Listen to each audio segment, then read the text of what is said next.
Do we follow moral boundaries? Morality is required in the formative years when we are too young to know what is right and wrong. It is like a mesh protecting a young tree. But as we grow beyond what is told by the society as right and wrong, we should understand what is correct action in a particular situation. Because what is told as right and wrong is manipulated by the society. It may not be a correct action. So we must outgrow that. It is not merely extending the boundary, but shattering the boundary. A transformation. That is what is required. Throw away the holiness and wisdom, and people will be 100 times happier. Throw away morality and justice, and people will do the right thing. This is told by Lao Tzu.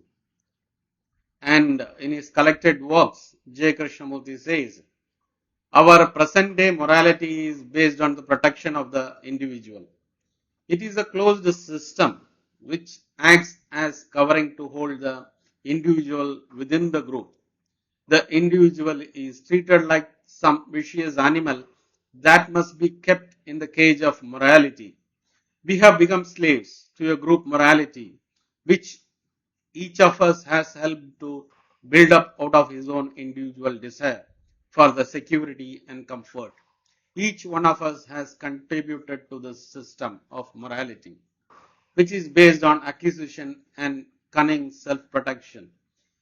In the closed system of this so-called morality, we have created static religions with their static gods, dead images, petrified thoughts. This is closed prison of morality has become so powerful, so compulsive that most individuals live in fear of breaking away from it. The mere imitation of rules and conduct of the prison. Now, through this closed morality, we cannot find the truth, nor through mere escape from it. If we merely escape from this morality by the destruction of the old code, without understanding, we shall but create another form of self-protection, another prison. As long as the mind is seeking safety, searching out ways and means of assuring its own security, it must inevitably create laws and systems for its own protection.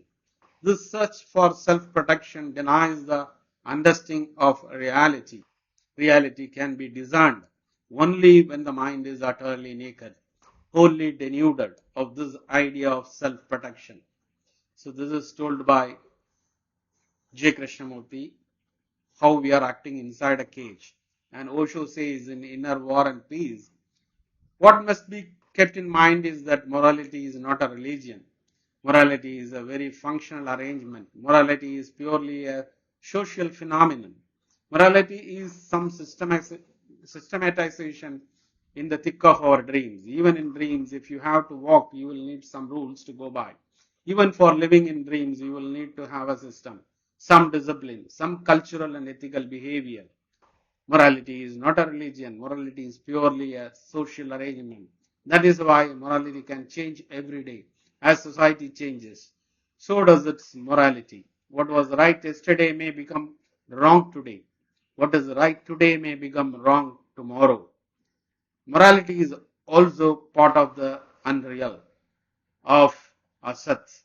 Sat means real and Asat is unreal. But this does not mean that religion is immorality. When even morality is part of the unreal, then immorality is bound to be part of the unreal. Religion transcends both morality and immorality. So it is not that you have to be immoral, but you will have to outgrow morality. Go beyond morality, transcend it. Don't go below. Don't be a criminal. Don't be immoral. But outgrow morality and transcend morality. Be correct in your actions, which is dynamic.